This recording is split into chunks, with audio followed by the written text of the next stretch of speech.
네, 중국 최대 정치 행사인 공산당 20차 대회가 오늘부터 일주일 동안의 일정에 돌입했습니다. 앞으로 5년 동안 중국을 이끌어갈 시진핑 집권 3기를 재편성하게 되는데요.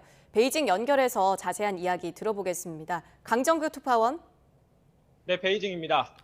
네, 시진핑 주석의 대관식으로도 불리는 이 중국 공산당 대회, 이제 막을 올린 거죠? 네, 현지 시간으로 오전 10시, 한국 시간으론 오전 11시입니다. 베이징 천안문 광장 옆 인민대회당에서 지금 개막식이 진행 중인데요. 시진핑 총서기의 업무 보고를 시작으로 앞으로 일주일 동안 대회 일정에 돌입했습니다. 지난 19차 당대회 땐 시 주석이 장장 3시간 반 동안 연설을 했습니다.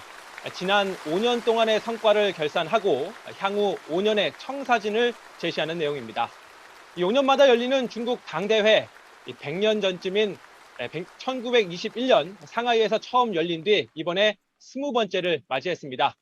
우리로 치면 집권당의 전당대회쯤 되는 건데 중국은 일당 체제이자 국가보다 당이 먼저여서 가장 크고 중요한 정치 행사입니다. 네, 말씀해 주신 것처럼 당대회가 앞으로 일주일 동안 진행되는데 어떤 사항들이 계속 이어지나요? 네, 어제 시진핑 총서기가 당대회 예비회의를 주재했습니다. 이 자리에서 당대회 주석단 243명의 명단을 확정했는데요. 그중에서도 주석단 상무위원 46명이 중요합니다. 시진핑 총서기를 포함한 현직 최고 수뇌부와 역대 국가주석과 총리를 지낸 원로 등으로 구성이 되는데요. 이들이 일주일 동안 3차례 회의를 열어서 차기 중앙위원 후보라는 것을 추천합니다. 일종의 공천 과정에 비유되는 절차인데요. 200명 안팎으로 구성되는 중앙위원회는 당대회에 버금가는 최고 의사결정 기구입니다. 당대회가 열리는 5년과 5년 사이 통상 7번의 전체 회의를 열어서 전체 당원의 의견을 대표하는 의사결정을 내리게 되는 겁니다. 중앙위원은 당대회 마지막 날인 22일 토요일 전국 각지에서 선출된 대표들이 투표를 통해 최종 확정합니다. 전국 대표 2,296명이 간접 선거권을 행사하는 형식인데 사실상 주석단의 결정을 추인하는 절차에 불과합니다. 중국 사정당국인 중앙기율검사위원회와 헌법에 준하는 위상을 지닌 당헌 개정안도 이런 중국식 민주 절차를 거쳐서 확정됩니다. 그 당대회 폐막 그 다음 날의 일정도 주목을 해야 한다고요?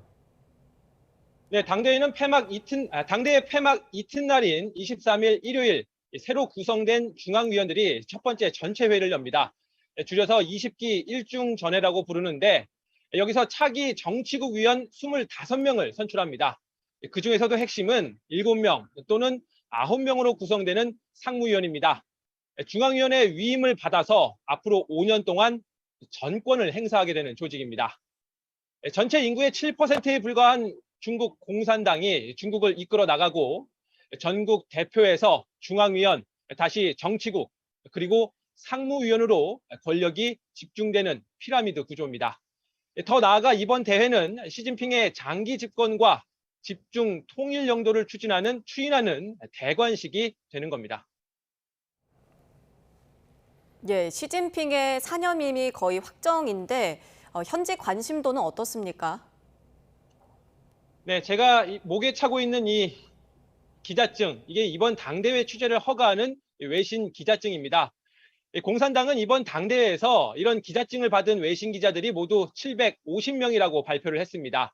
5년 전 19차 대회 때와 비교를 하면 약 40% 수준, 반토막이 난 건데요. 보통 10년마다 당내 개파 간 물갈이가 이루어지는데 이번엔 시진핑 장기 집권으로 나가는 행사인 만큼 큰 변화가 없기 때문에 관심도도 그만큼 떨어졌다는 평가입니다. 코로나19 방역 명목에 취재 제약이 많다는 점도 작용을 했는데요. 이번 당대회 취재하는 기자들 인민대회당에서 10km 떨어져 있는 호텔에 하루 전부터 격리해야 합니다. 폐쇄루프 방식으로 운영되다 보니 외신 격리 인원을 전세버스 한 대로 수용이 가능한 40명 정도로 압축했습니다. 이렇게 취재가 제한적일 수밖에 없는 데다 인민대회당에서 외신들의 생방송 연결도 제한을 하고 있어서 저희도 논의 끝에 이렇게 지국에서 소식을 전해드리기로 했습니다. 지금까지 베이징에서 YTN 강정규입니다.